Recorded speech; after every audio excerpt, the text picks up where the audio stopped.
there has to be a business model here. I mean, you mentioned 40 parties that originally got together to take this. I think many of us recognize Better Stands originated with Informa, but then many of the other organizers got behind it as an open source industry-wide solution, and they've invested time and labor to produce this. And I know you got the steering committee. It's under Net Zero now.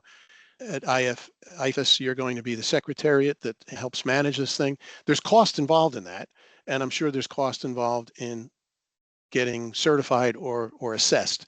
So Yeah. can you just touch on that lightly? What are the, not necessarily how much, but are there fees to be a member of this initiative and fees to get assessed?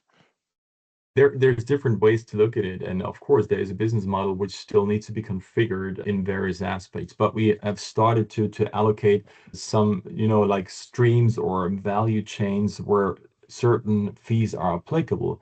Just an example, like any service provider should be accredited to secure for the ecosystem and for the client, especially, that they have a minimum understanding of sustainability and they have understood the Better Stands framework and how it works, introducing the guidance book, etc., etc. So that is a training session that has to be done by people. You cannot just pre-record that and say, yeah, I'll do fast forward and I've done it, so I get my whatever certificate or accreditation document or whatever.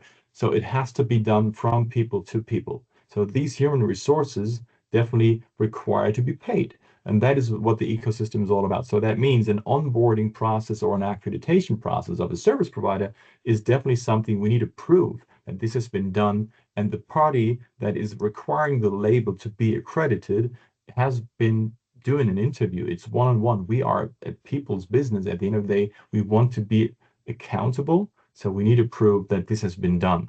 Right? It's not done just online in a way where we say it's an avatar teaching you how to do things.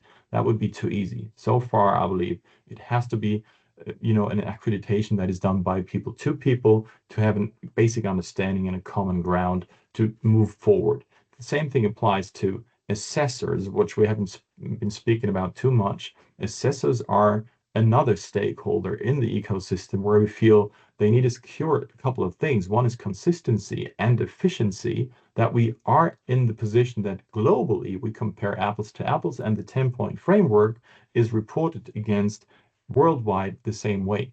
So this is a very important group. They are independent.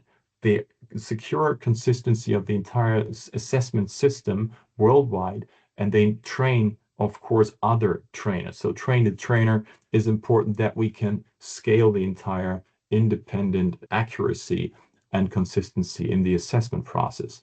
Very important, because no one in this ecosystem should assess or self-assess their own work.